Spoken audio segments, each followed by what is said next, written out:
Welcome to Ideas in Action, the official University of Southern California podcast. This show was recorded live on USC's campus. So I'm going to thank you all for coming and welcome to USC. I'm going to start off with a question for you first. How many folks in the audience are aging? Even my kids in the front are supposed to raise their hands, but it's true. Everybody is. So aging is truly universal, but I think the point why all of you are here is that aging process is also unique at the same time. And that's because of your genetics. It can be about what you eat. It can be about where you live, the type of care you get from your primary care physician or a geriatrician. Also, the types of resources that you have available to you. And maybe most important, who you have to help you through the aging process. So who's going to be there when you get older? Who will help to take care of you? What happens when you get older? Who answers those questions for you? What's great about this panel is that we have experts in each one of these domains. Don't know that we'll hit every single one of those topics, but I think it's a really great opportunity to get different perspectives about the aging process, both from the biological, the social, the medical, and the caregiver side. I will say that we're going to let them have sort of a conversation about a few sort of key questions, and they're going to tell you a little bit about their work. And at the end, maybe about 15 minutes before the session's over, there'll be an opportunity for you to ask questions. So please save your questions till the end. There will be plenty of time. And in case we don't get to your question in here, there will also be a signing that'll happen for books outside, and you're welcome to ask more questions at that point. Okay. My name is Sean Curran. I'm the Vice Dean of the School of Gerontology here at USC. What's great about the School of Gerontology is that it encompasses all of those topics that I was telling you about the aging process, from biology to sociology to medicine, as well as caregiving. And the folks who are up here are going to tell you a little bit what they do as well. And we'll start with Dr. Walter Longo.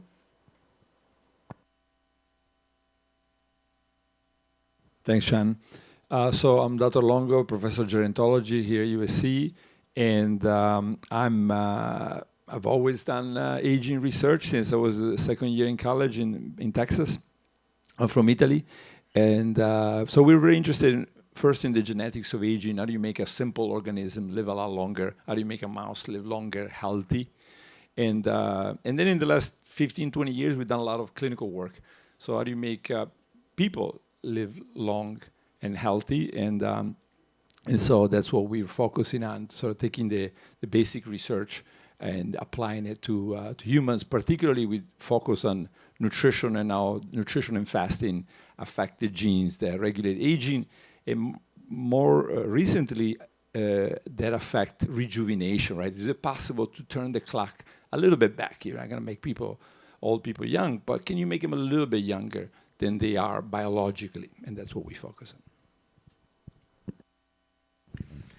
Hi, I'm MT Connolly. My mother had aspirations. She called me Marie Therese, but everybody calls me MT.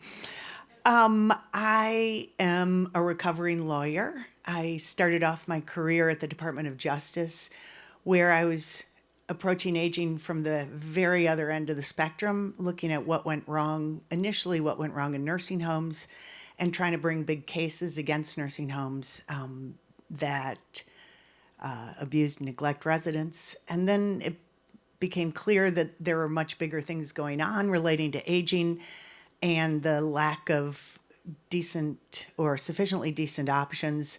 And so then I started looking at what had been done in other fields and ended up talking my way into the Senate to work on something called the Elder Justice Act, which sort of miraculously it languished for a long time, but it was eventually enacted with the Affordable Care Act in 2010. But then it just kind of it got no appropriations for years, and then just got trifling amounts, with one exception in the COVID years. And so that really set me wondering, what's going on here? Because the law, these two really powerful institutions, the Department of Justice and Congress, using their formidable tools, we weren't able to really change the landscape of aging as much as I wanted to. And so that was what drove me to write the book that I then worked on for a long time, because it felt like we even though it's universal, as Sean was saying, we have very, very different experiences, and we don't really have a common language.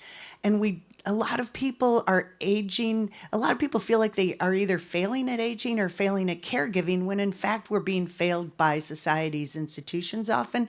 And so I wanted to sort of understand what's the relationship between the individual experience and the policy, and then the culture in terms of how we approach aging. And so in doing that, I had to find characters to write about, one of whom you're going to hear from is Laura Mosqueda.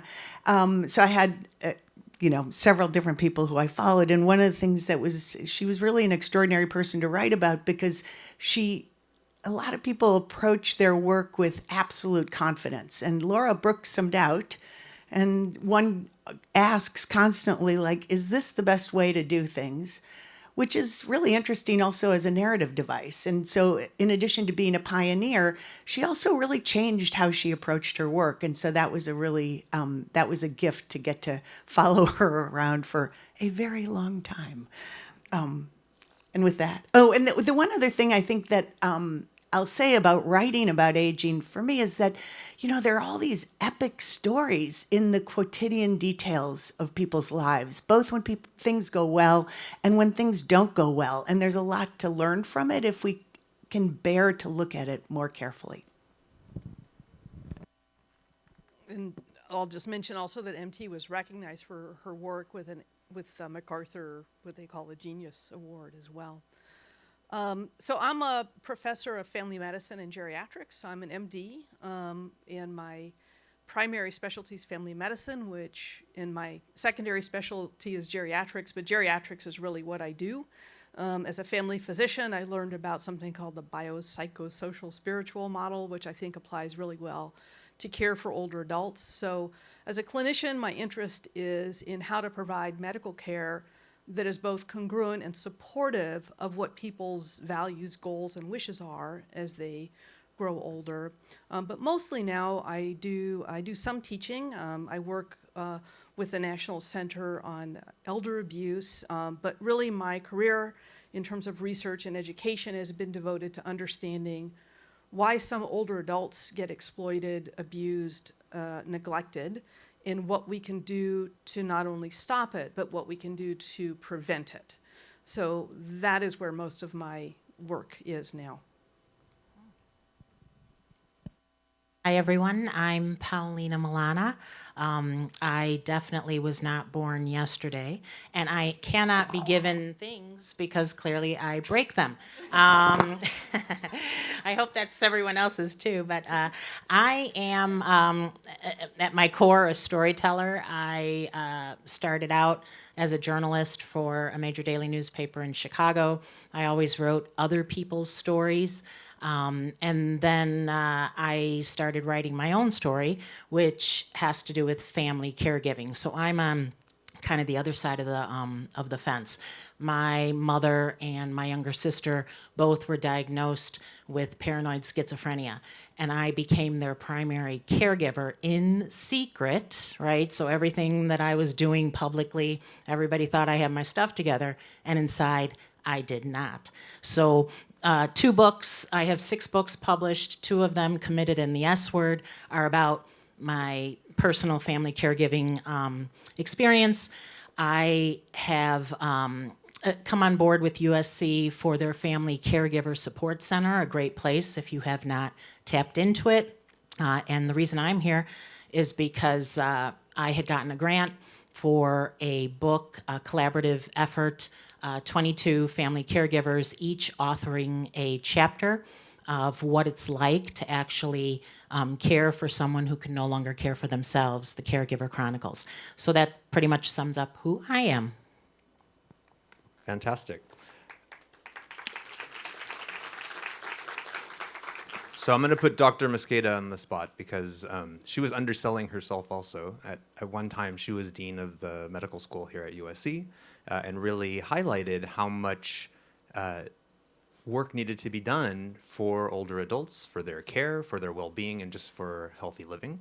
So I'm going to pose the first question to Laura, which is, if you had to pick one thing that society either doesn't understand or doesn't appreciate about the aging process but should, what would that be?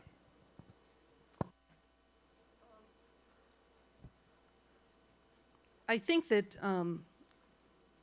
we don't appreciate older adults. So I'm going to go to the topic of ageism, which is this weird prejudice we have, but it's a prejudice against our future selves, really. So it just makes no sense. Yet, when you look around in society, when you hear the current conversation, no matter what side of the political spectrum you're on, you're going to hear ageism. You're going to hear attacks about older people just because they're older without looking at older adults. And I'm 64, just turned 64 a few days ago, so I'm an older adult, proud of it. It is very interesting to me when I'm a clinician to see an older adult who comes in a wheelchair with a family member, and I'm addressing them, and they say, "Thank you." Doctors don't usually look at me, they look at my daughter. That's an example of ageism in medicine. There's lots of examples of ageism, certainly in our society. And the impact of ageism is really extraordinary because it then translates not only into individual interactions, but it also translates into policies, and it translates into a lack of support structures that are needed in order for older adults to grow old well, which I think we all deserve. The final thing I'll mention is the hallmark of aging is heterogeneity. The older we get, the more different we become. Give me a room full of 2-year-olds and I can predict their function pretty darn well. Give me a room full of 92-year-olds and you're going to see some people who are playing pickleball 3 times a week. You're going to see some people who have dementia. You're going to see some people who are at end of life and everything in between. And we have to understand and appreciate and value that heterogeneity and the wisdom that comes with those experiences in order to make our society a better place in which to grow old.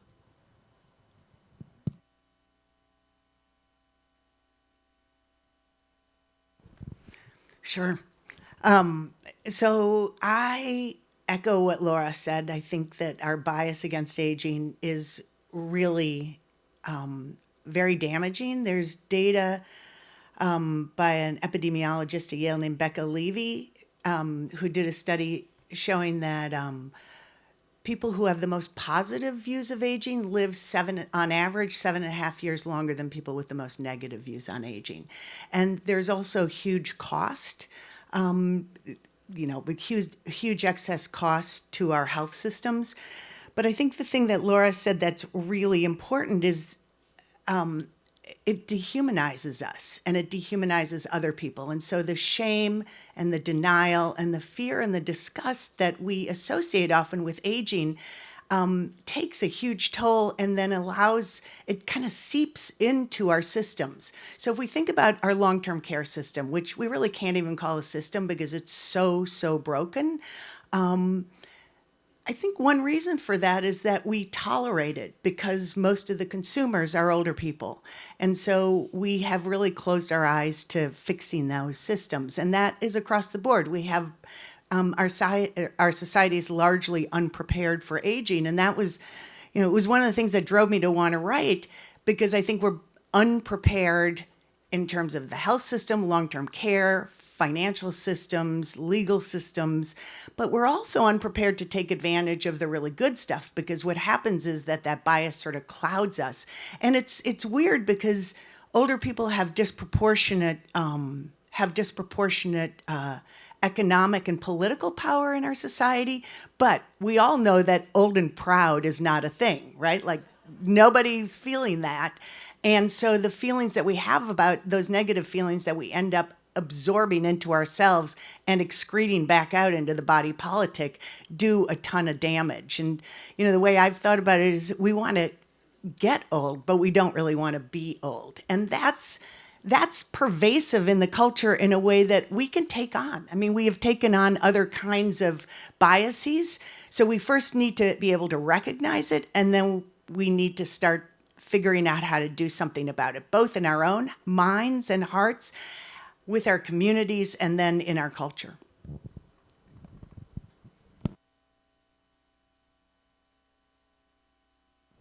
I will switch the focus to everybody else, meaning that from the old to everyone, and I will say that we are in a world, at least Europe and the United States and lots of other countries, of sick care, right? So we wait until somebody's sick, and then we spend a lot of money trying to keep them alive, right? And that's just terrible. And now the industry moved in. Basically, everybody want to sell a product, right?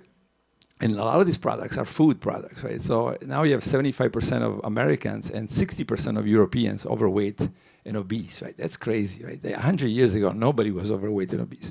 So it's not genetics, right? So of course, genetics can make it easier for you to get obese or overweight, but the system is basically completely ignoring all of this. And because there's a lot of money behind it, the healthcare system makes a lot of money.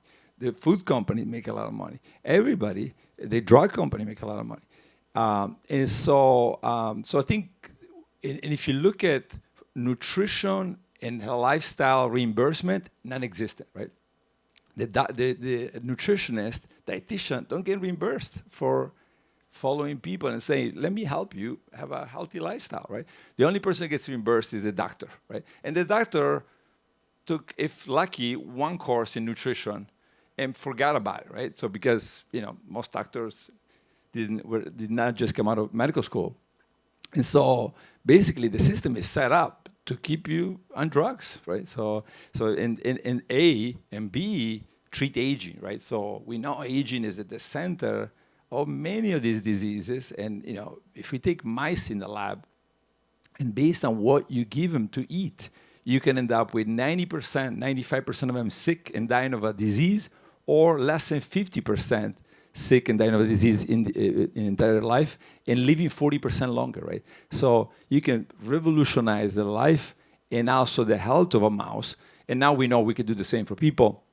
We follow people in Ecuador that have just a single mutation in one gene, and they rarely develop diabetes, cancer.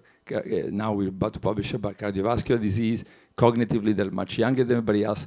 And of course, we cannot change the genes that we have, but we can change the nutrition and the exercise, et cetera. And so those act on the genes that control all these problems. And so, so two changes. One, the team, we need teams that are able to follow people, and that's got to be reimbursed. And then the system, the medical system needs to switch. And it will, because I think now the companies are going to do that. The Bezos now, they're starting Altos Labs. There's a lot of money, Calico, Google, putting money in the medical system. If it doesn't wake up, it's going to be facing competition from these big aging companies.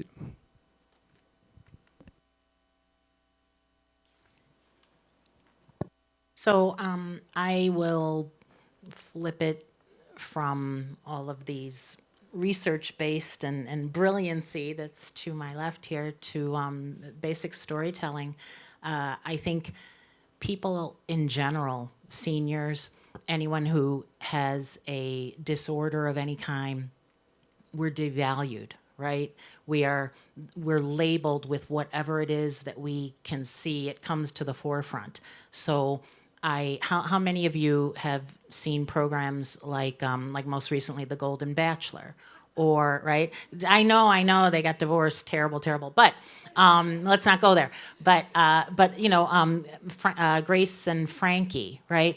When I talk about devalued, I don't just mean forgetting about their stories, because everyone has a story, but devalued, forgetting about their buying power. And what I have come to realize is everyone, we need to look at people, we need to look at ourselves in our entirety, not just, oh, you have a mental illness, oh, you're over 60, right? I know in my own case with my mom, I had seen her basically as my mom, the paranoid schizophrenic, right? And she was pretty rageful. And that is how I viewed her until one day she came to visit me. She had never met my then boyfriend, now my husband. She had never seen where I live. I'm originally from Chicago. And when she came in, my mom wasn't exactly I don't know, she had kind of lost her spark. I actually never even knew she had a spark. And when she came to visit, she saw my now husband's Harley Davidson in the drive. And my mom's eyes became gigantic. And I thought, this is really weird. What's with my mom? And so the whole time she kept like pointing out the window and saying, whose bike is that? And I was like, Ma, what is it about this bike? I don't get it. And suddenly she went right to her youth. She was 16 years old in Sicily. At that time, you know, girls weren't allowed to do much of anything. She was walking home late at night on cobblestones with high heels. She was tired.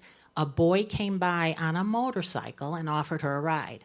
She knew that if she got caught, she would have been in a lot of trouble, and she didn't care. She got on the back of the bike, she took off, and you could just see her eyes light up when she was telling me a story I never would have known. I asked her, knowing the consequences, would you have done it again? She said, in a heartbeat, it was the best moment of my life. Think about it. How many people do we know who either are of a certain age or have some kind of a disorder that we completely dismiss? We don't even take the time to find out their stories.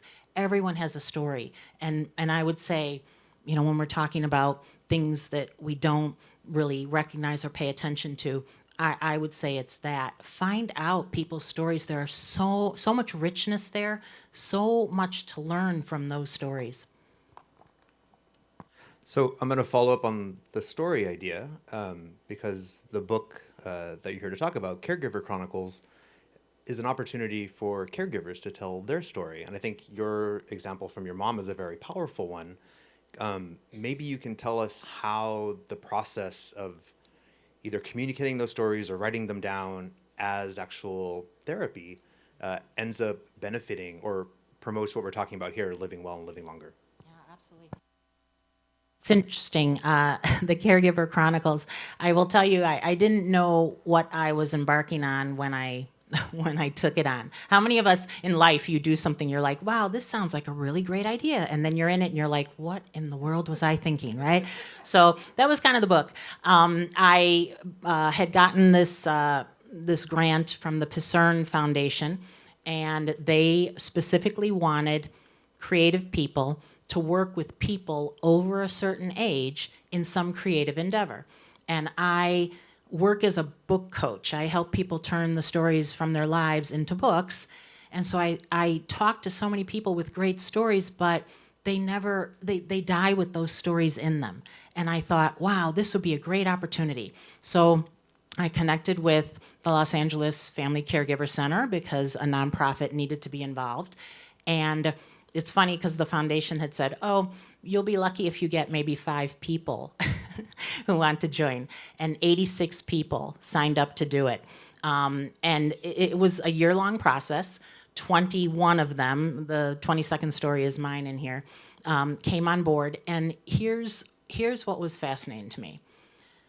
Every single one of them was living a life as a family caregiver, unpaid, right?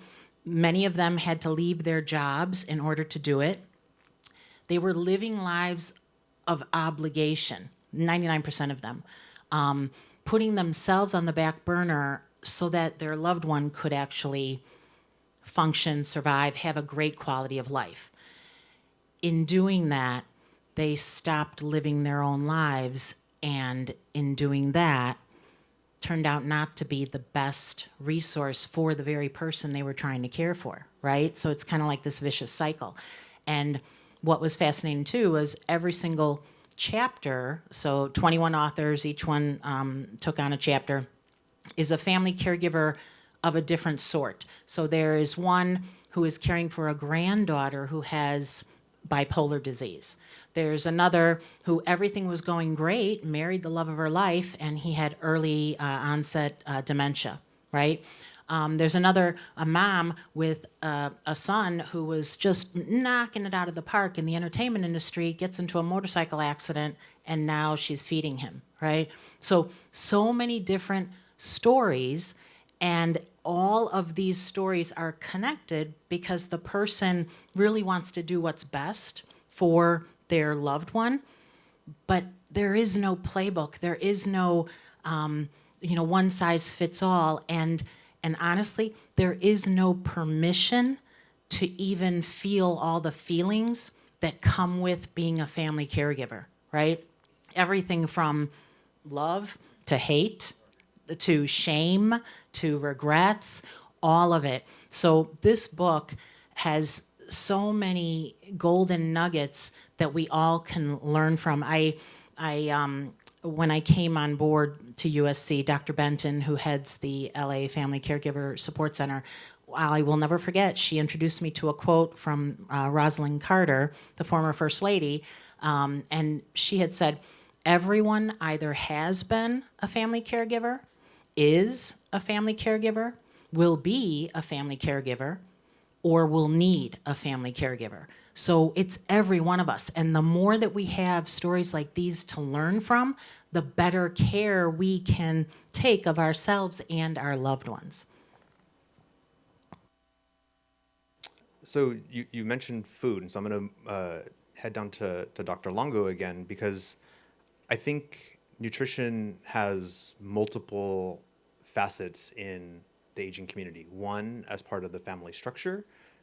When I was a caregiver for my grandfather, the thing that improved his health for a short period of time the best was having food cooked that he liked at home, that he was familiar with. And so when he came home from hospice, when he was home for hospice, he actually improved for quite a while when he was with family and eating.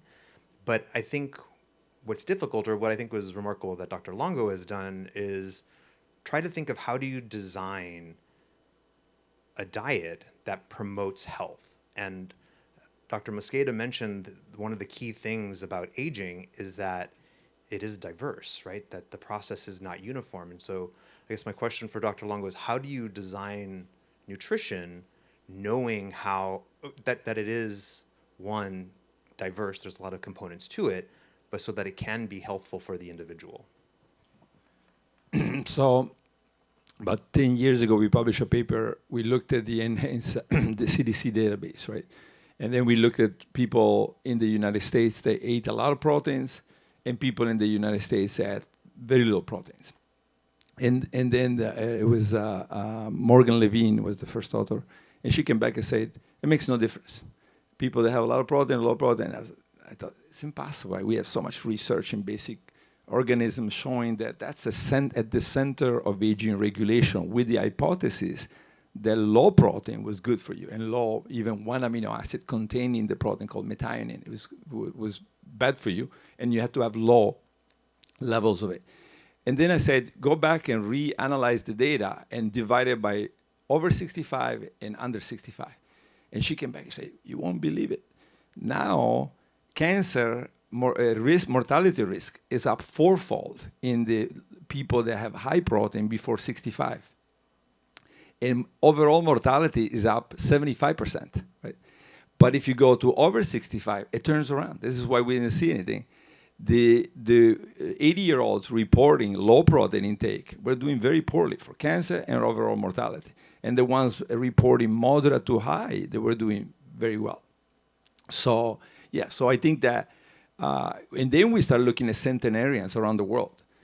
And it turns out that when we looked at the centenarians, for example, a lot of time we spent with centenarians in southern Italy, a lot of them had very low proteins for the majority of their lives, right? They were starving during the war, or the wars, right? Some of them did both wars. And then they were poor, eating legumes all the time, and very poor food they could cultivate in their backyard. But then when they turned 70, 80, they moved in with their sons and daughters, right? And they started eating the more of a Western diet. And we thought, this matches very well the data that we see from the mice, from the enhanced database in the US, and from everything we know. So there may be multiple phases of life. and the older person seems like they need a lot more food. And in fact, we now know that people that are overweight or a little bit overweight may do better when they're, so the same person that I mentioned earlier, for whom overweight and obesity may be a problem. Now, if you're 80 years old, that being a little bit overweight may actually be helpful for you. And this is what we also see in mouse work. I think Rafa De Calvo is showing that mice that have a little bit of fat reserves, they tend to do better in lifespan compared to the mice that deplete the fats, right? So anyways, it gets tricky. And again, back to what I was saying earlier, professionals, we need to train. I think medical schools need to train. And I was just at Stanford, arguing with the dean of the medical school there that medical school need to train also scientists to be in the clinic, working with the doctors to solve all these very complicated problems. You see that it's very complicated, and then it's personalized, right? So then you have two 80-year-olds. Maybe one of them is biologically 62. It doesn't need a high-protein diet, right? So it gets very complicated, and I think it should be handled. I mean, of course, you could do something about it. I'm not saying it's so complicated that people obviously you can, and you should, and people should, and there are very precise things that you could do. But then the personalization part comes in, and that's where the professionals that we don't have should be trained to make it even better or much better, and to also implement it, right? So for example, I had journalists, I said, 30 grams of protein, and then 2 months later, I realized that they understood 30 grams of food that contain proteins, right? And that's a tenfold difference between the two, right? Just a misunderstanding of a simple thing. So did you mean meat, a source of protein, or did you mean protein in the meat? Now it's a fourfold difference, right? So anyways, it just give you an example of how it's a little tricky. You can do it. Everybody can do it. But hopefully we'll have more help from the medical community and from the reimbursement system. So Dr. Longo talked about working with clinicians, and I think in particular it's working with geriatricians. And so, Dr. Mosqueda, maybe you can comment on, what is the role of the geriatrician in both the healthy aging process and also for an individual who may have an age-related condition, living as healthy as possible with that condition. And then if you have time, maybe you can tell us your second job and how you got involved in sort of this elder abuse realm. Sure. Well, I think part of the problem is we don't have a healthcare system. We have a healthcare industry.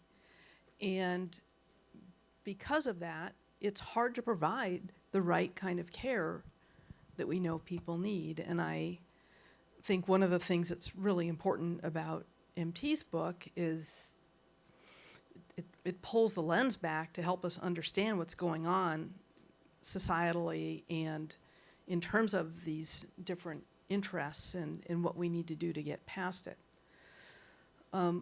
So I'll just do a quick story, which is yesterday morning I went on a house call for a guy who's 97 years old, and he's somebody who I was primary care for his wife who had dementia. She passed away a number of years ago. So I got to know him and his family quite well. And I got a phone call from his son saying Dad fell and broke his wrist. And a lot of assumptions are made because he's 97 years old. But I know this guy, and I know he used to work out. I hadn't seen him in years. He used to work out regularly, and I'm like, is your dad still working out? Absolutely. He goes to the gym every other day, drives himself to the gym every other day. And he's been doing great, but just had this freak fall. And I'm just trying to condense the story, but the initial thing from the orthopedist was, you're too old, we don't want to do surgery, even though it's a bad break, it'll heal on its own, let's not do that. And so in general, I think, well, okay, we want to give people options and not necessarily do the aggressive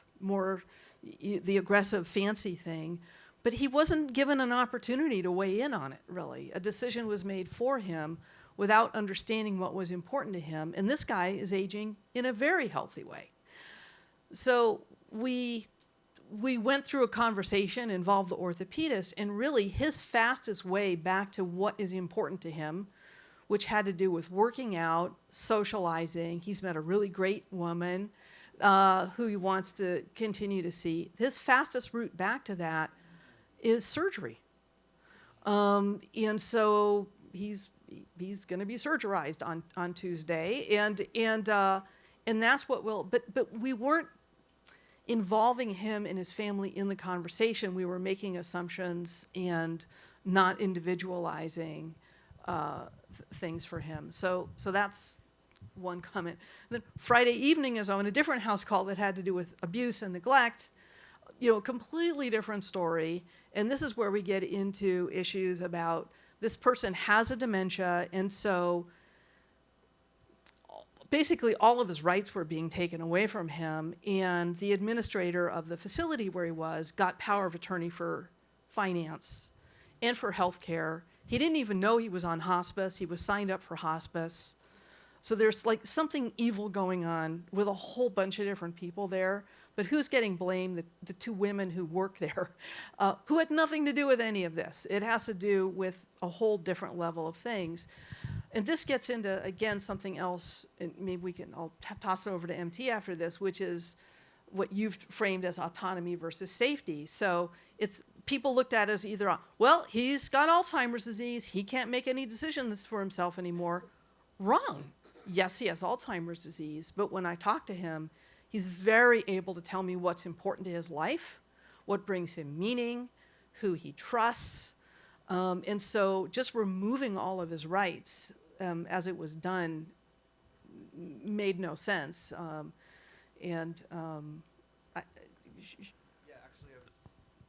I was going to move to MT. It's actually perfect, because maybe you can comment a little bit about how we can protect ourselves, protect our loved ones from, or promote financial security, but also protect from scams that I think are sort of prevalent in society now.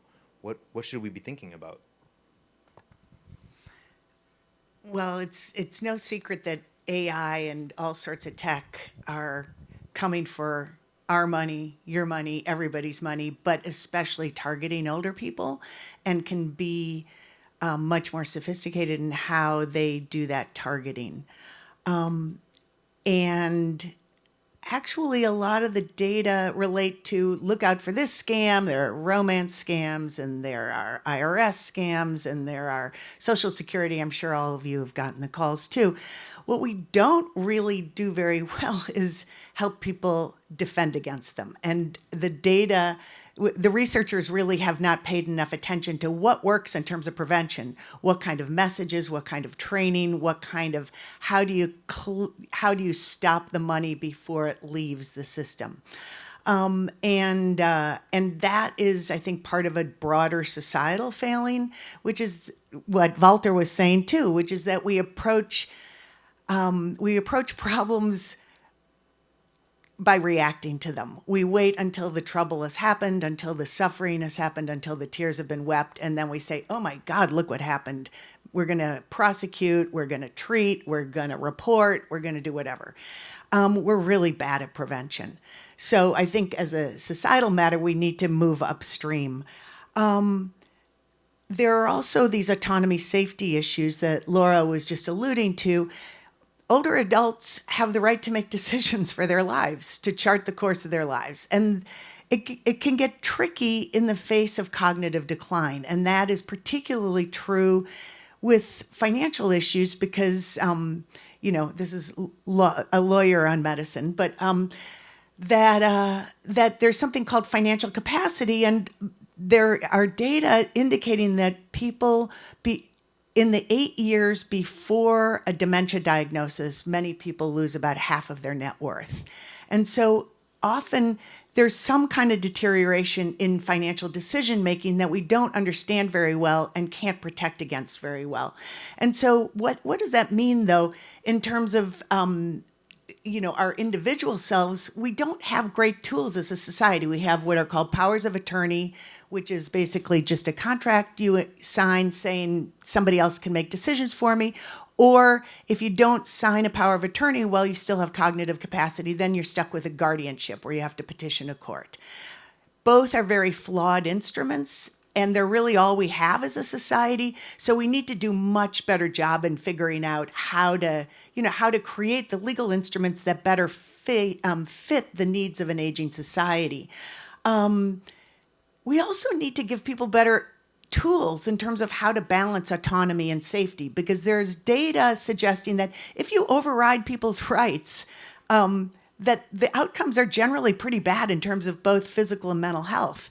There's a wonderful saying that we want safety for the people we love, but autonomy for ourselves. Any of us who have tried to raise a teenager certainly know that. And I recently experienced it. Actually, I broke my leg pretty badly, and I live alone, and I had to be off my leg for a couple of months. And so my daughter moved in with me, and my kids were having the drug conversation with me. It's like, Mom, are you really sure you should be taking all that? It's like, honey, bone pain. But it was a very interesting experience, and something that Laura talks about, and Paulina too, about being both learning how to give care, but also how to receive care.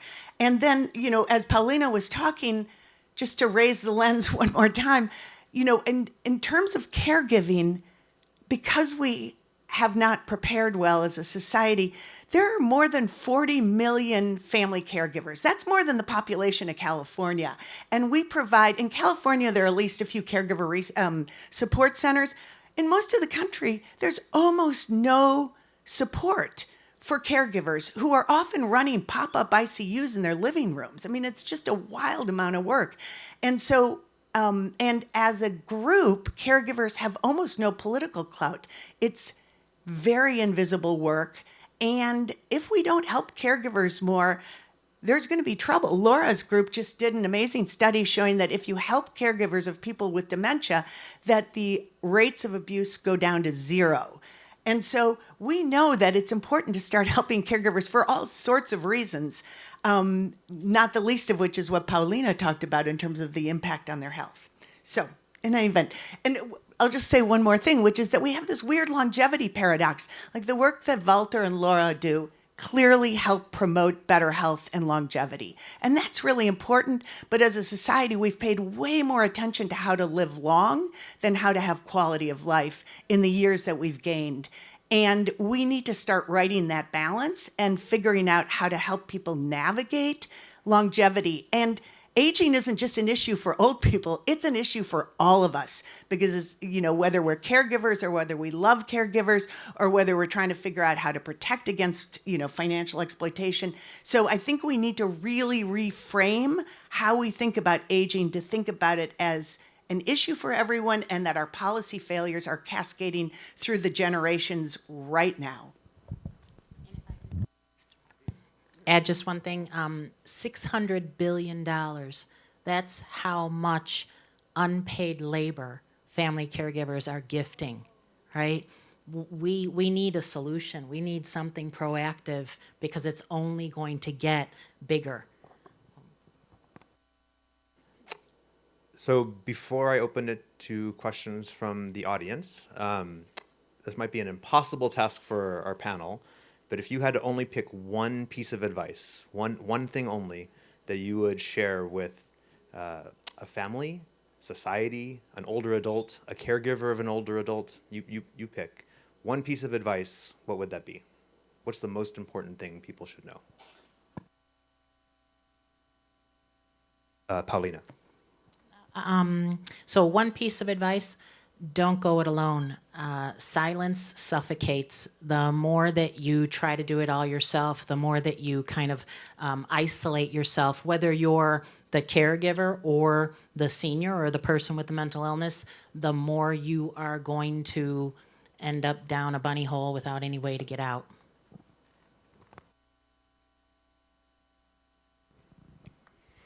Stay connected and ask for help.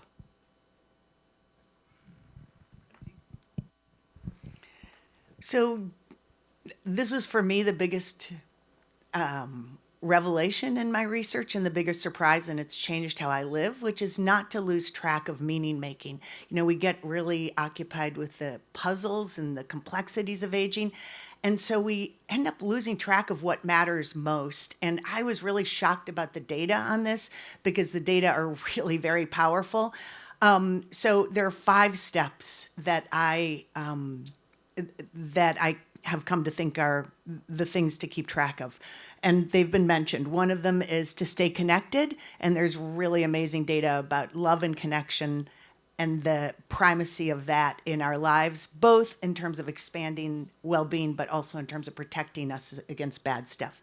Second is to have a sense of purpose, to have stuff in your life that means something to you. So ways to spend your time. That also is a way of both playing defense and also just, doing stuff for other people. There's a guy named Steve Cole at UCLA who's done studies showing that volunteering, older people who volunteer with young kids at risk, that it has health benefits for them on the order of quitting smoking, sleeping better, all the things, better diet.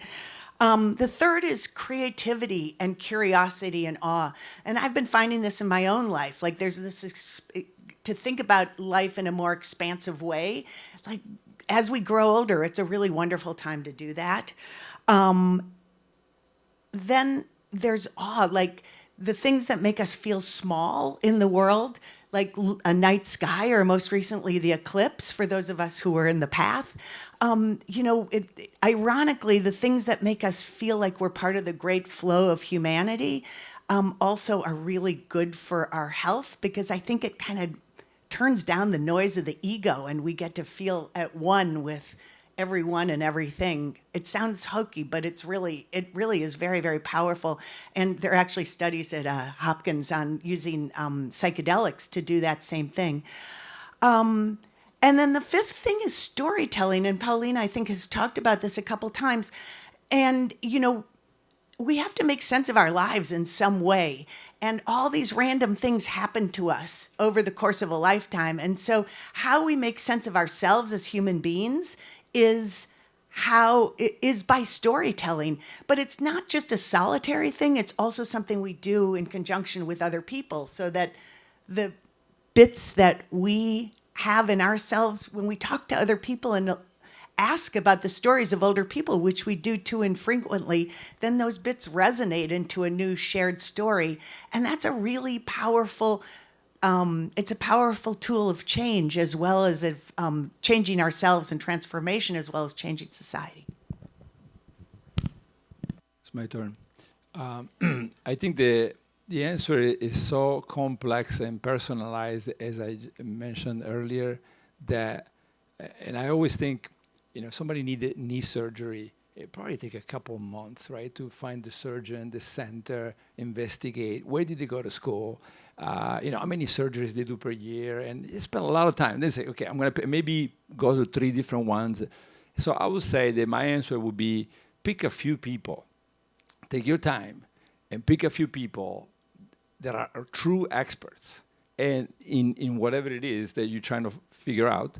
I mean, people now go to podcasts, and a lot of these, it's just a lot of loud people out there that don't know anything. Most of the times, I guarantee you, take longevity and health and go look at the top podcaster. None of them have any training in gerontology, longevity. Most of them are not even scientists, right? They don't do any research, and yet the United States and the world listens to them, right? It's crazy, right? So I would say, take your time. And like you do in the courtroom, I like the court, like expert witness, right? You don't put an expert witness, say, yeah, you know what? I'm not really a pilot, but I read a bunch of books about it, and I think I could do this, right? So take your time, months, and say, okay, I want to, let's say, nutrition. Well, who spend a lot of time and who's got a reputation? Who cannot get it wrong, right? That's another thing, right? Who's gonna get who has accountability for getting it wrong, right? And may get fired if they say something that is completely wrong, right? And so, yeah, that's probably my number one advice. And then stick with them, right? And until clearly they've lost it or they're not keeping up with whatever their responsibility is, right? So at some point, people may retire and then you can change. But, a few people helping you and guiding you, but that match all the requirements, right? Maybe like academic appointment, practicing whatever it is that they're preaching, a lot of training, et cetera, et cetera. Okay, I think that was great advice. I'm going to open questions up to the audience, and we have some help that'll be able to pass out microphones.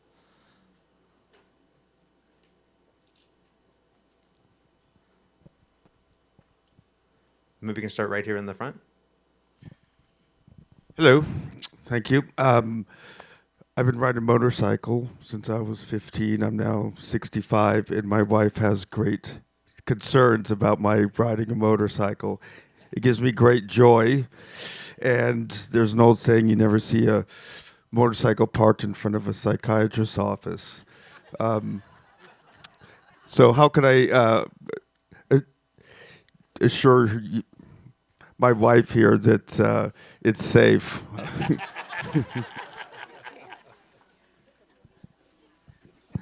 Can I take that one?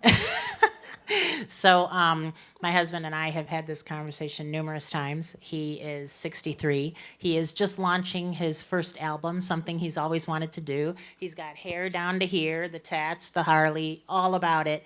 And I really would prefer he doesn't ride the bike anymore.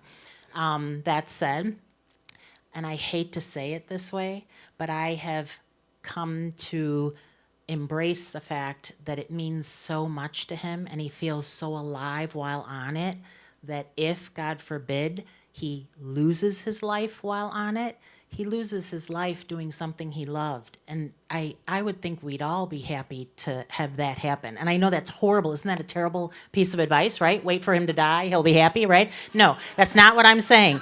What I'm saying is we should all do what we love to do. What I did make him do, and you may want to consider this. Now I think he's going to stop, No. But there's an incredible class actually here in LA with police officers who will teach defensive motorcycle riding. He took that and it has made a world of difference. So, and he's busted ribs, he's been in accidents. So I'm sorry, I know you probably wanted me to say stop, but I can't. So my question is about menopause. I'm curious, since estrogen affects at least 50% of us, and every part of our bodies, from the brain to the skin, and our quality of life as we age, where can we go to learn more about that, what we can do when we're still young, and what we can do now that we're not so young anymore?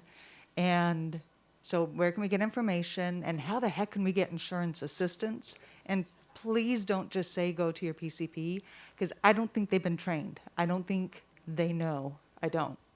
Okay, thank you.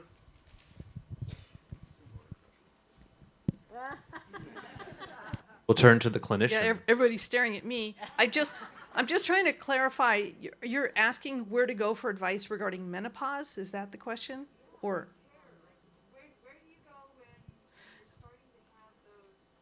we're starting to have those symptoms, right?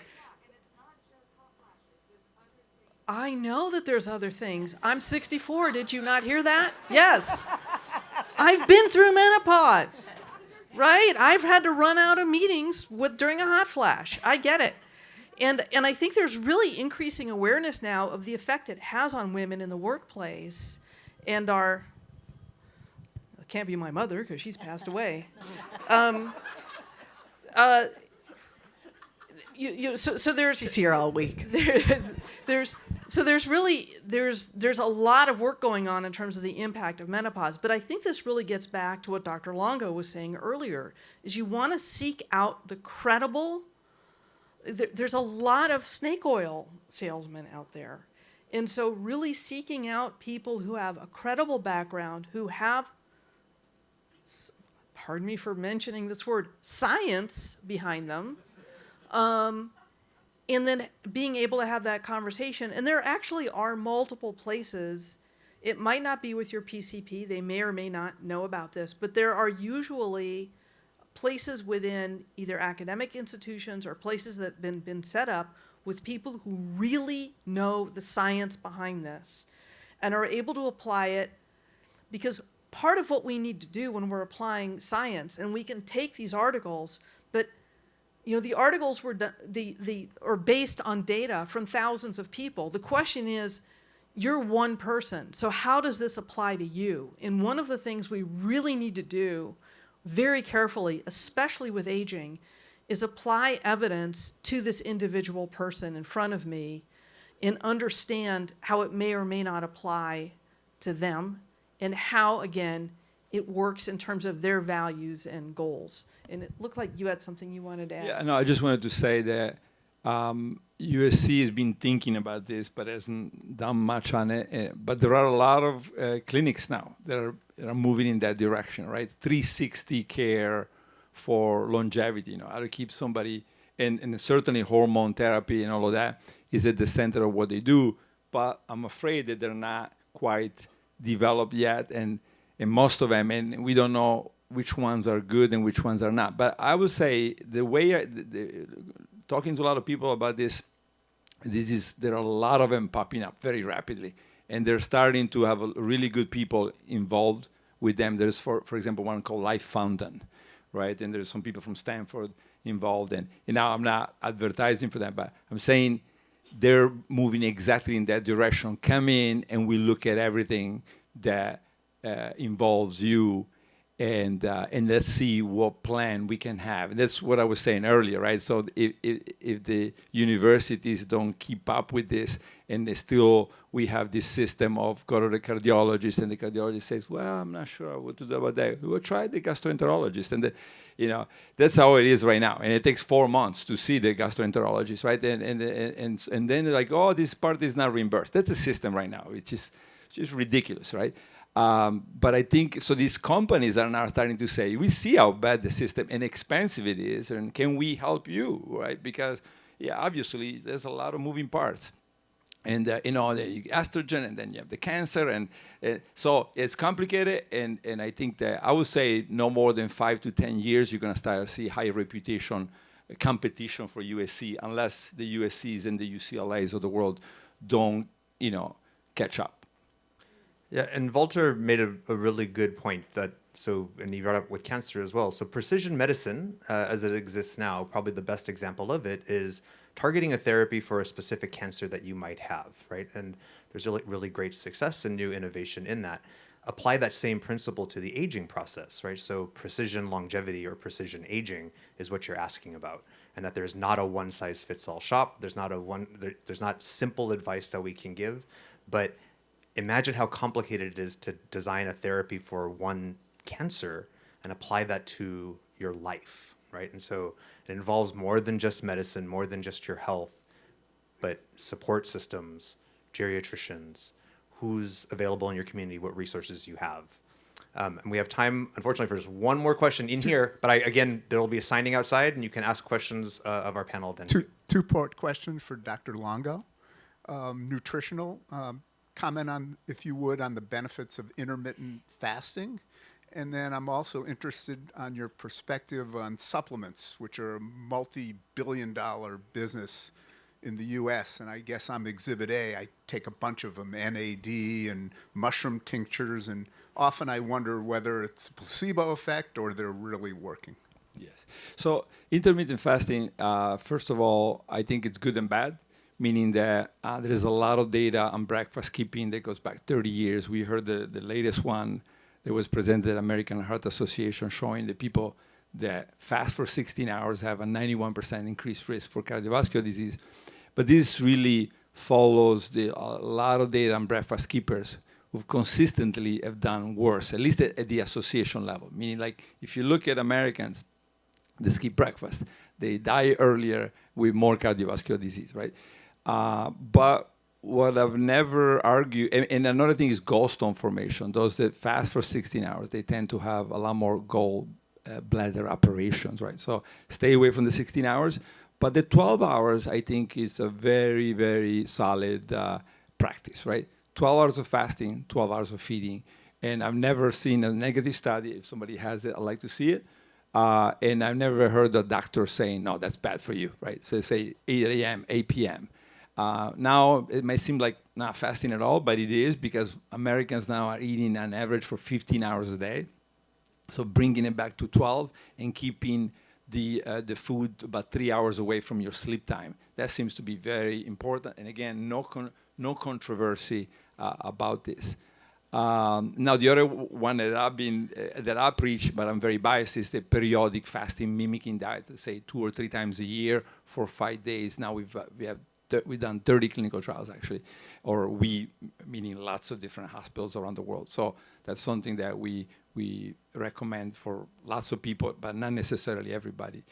And then the supplement, I think the supplement, there's a lot of things that don't do much, but there is a lot of Americans that are deficient in vitamin D and one or more of the vitamin and minerals. And so for those, I think it's probably not, I always say maybe having a multivitamin, multimineral every 2 or 3 days is not going to hurt anybody, and it could help you if you happen to be deficient in B12 or D or lots of other minerals and vitamins. Okay, if you could join me in thanking our panel.